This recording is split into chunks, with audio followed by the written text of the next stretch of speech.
tous les hommes politiques qui sont dans le secteur, dès qu'ils ont l'autoroute à côté de chez eux, ils se disent, bah voilà, on va faire une zone d'activité économique. Ça, c'était le réflexe des années 80.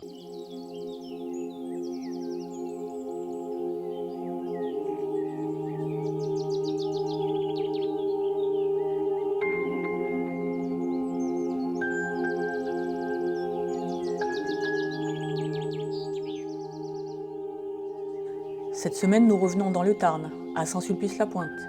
Rappelez-vous, ici, les militants se mobilisent contre l'installation d'une plateforme logistique de 70 000 m² et plus largement contre la ZAC des Portes du Tarn et sa bétonisation de 126 hectares de terres agricoles. Aujourd'hui, les militants nous parlent de la naissance de ce projet inutile et imposé. Saint-Sulpice, c'est une ville qui compte 9500 habitants, une ville qui s'est énormément développée depuis la mise en service de l'autoroute Toulouse-Albi en 1993, donc qui a connu une expansion assez importante, qui se porte bien économiquement, qui se développe, donc qui est constituée beaucoup en fait d'une bastide en cœur de ville et ensuite de beaucoup de lotissements, ce qui lui vaut voilà, cette appellation de ville plus ou moins dortoir, et qui est dans le canton des Portes du Tarn, voilà, qui est aussi l'appellation de la ZAC des Portes du Tarn.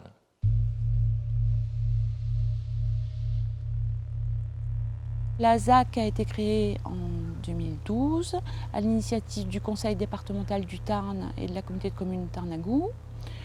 Alors leur objectif, il faudrait demander aux élus décideurs de l'époque, c'est-à-dire M. Carsenac, qui était président du conseil départemental du Tarn, et M. Esparbier, qui était président de la communauté de communes Tarn-à-Goût.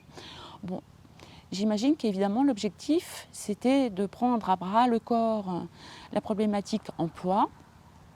Et pour ce faire, assez classiquement, les élus, ils parlent emploi et donc ils créent des zones d'activité. Bah, des ZAC, il y en a un peu partout, hein. Enfin, voilà, et en particulier le long de l'autoroute là, qui va à Albi, en gros tous les hommes politiques qui sont dans le secteur, dès qu'ils ont l'autoroute à côté de chez eux, ils se disent bah voilà, on va faire une zone d'activité économique. Ça, c'était le réflexe des années 80, etc. Et voilà, moi je dis souvent, ouais, c'est aussi une paresse intellectuelle de la part de Carsenac et d'Esparbier. Ils n'ont pas cherché à trouver quelque chose d'un peu innovant. Ils étaient dans l'air du temps, c'était voilà, tout le monde fait des zones d'activité, donc on va en faire une. La seule différence, c'est que nous, on va la faire immense. Comme ça, on l'aura plus grosse que les autres. En gros, c'est le scénario. Et puis voilà. On parle d'un projet de 30 ans, mais lorsqu'on crée des zones de distribution qui font venir des camions par milliers, c'est pas futuriste, c'est pas ce qu'on veut pour les 30 prochaines années. D'accord ? Donc, c'est ça qui est un petit peu contradictoire, c'est on veut laisser sa marque, mais sur un projet qui est d'un autre âge.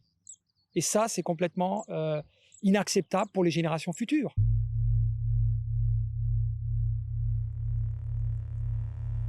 La ZAC a obtenu une déclaration d'utilité publique en 2014, donc déclaration d'utilité publique qui lance réellement le projet et qui va permettre, entre autres, d'exproprier les gens qui ont des terrains sur le périmètre de la ZAC. La SPLA 81, qui a la gestion de cette zone et qui a contribué à l'acquisition des terres, à l'expropriation des terres, faut bien le dire, il y a eu de l'expropriation de façon brutale dans certains cas.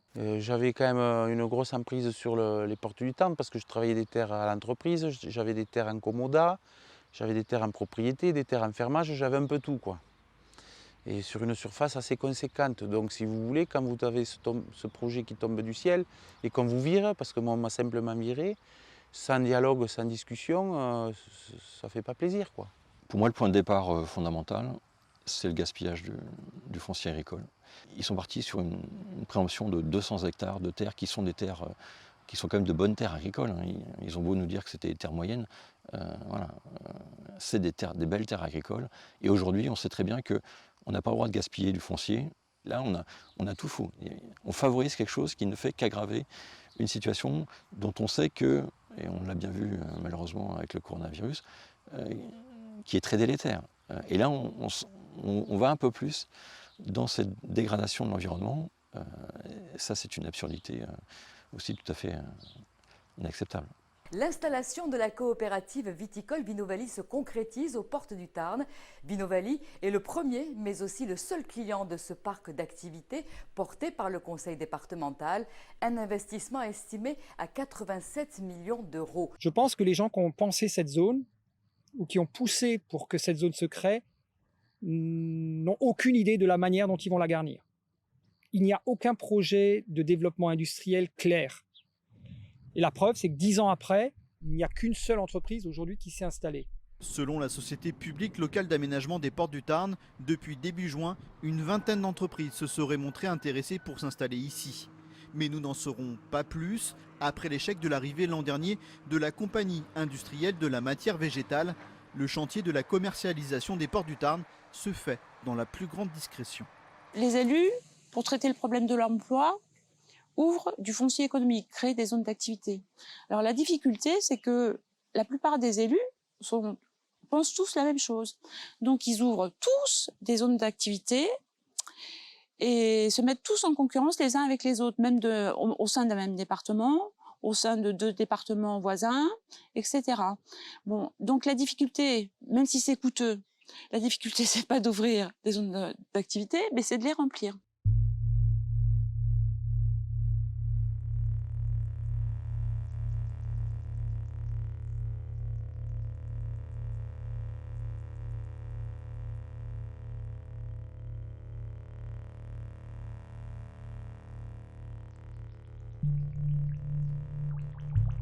En mars 2020, la Chambre régionale des comptes Occitanie a rendu un rapport sur la gouvernance du SMICS, à compter de 2012 a priori. Donc ce rapport était extrêmement critique.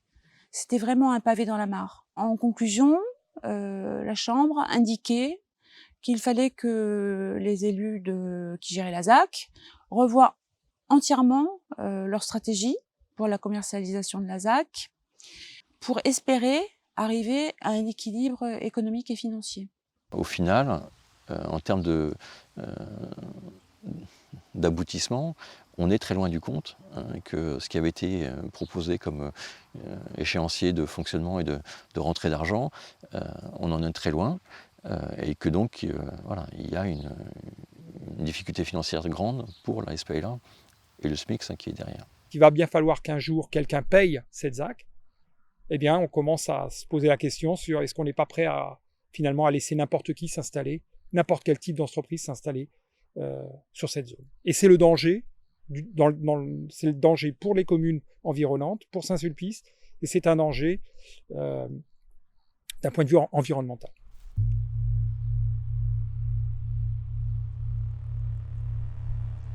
En fait, ce qui est complètement fou et incroyable, malgré toutes les difficultés qu'ils rencontrent, malgré toutes les critiques faites depuis des années, une succession quand même d'élus qui se sont succédés, M. Carsenac, M. Ramon, communauté de communes, M. Esparbier, M. Bonhomme, maintenant on a M. Porte.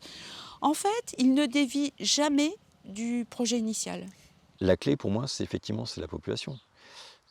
Il faut qu'elle exprime de plus en plus son point de vue et qu'elle montre effectivement que ce n'est pas des petites idées en l'air et qu'elle veut effectivement autre chose. Donc la mobilisation citoyenne, c'est le seul levier que peut entendre les responsables politiques aujourd'hui. Lorsqu'une telle zone d'activité de cette envergure, de cette surface se développe aux portes de notre ville, je pense qu'il faut que chaque citoyen de cette ville s'intéresse à ce qui va se passer proche de chez lui. On ne peut pas rester aveugle, ignorant en ce qui concerne un tel projet. C'est irresponsable que de dire les politiques savent ce qu'ils font et on ne peut rien faire contre de tels projets lorsqu'on pense qu'ils sont incohérents ou potentiellement nuisibles. Dans un prochain épisode, nous reviendrons à Saint-Sulpice-la-Pointe. Les militants nous parleront du projet d'installation d'une plateforme logistique de 70 000 m² et ses 500 camions par jour sur la ZAC des Portes du Tarn.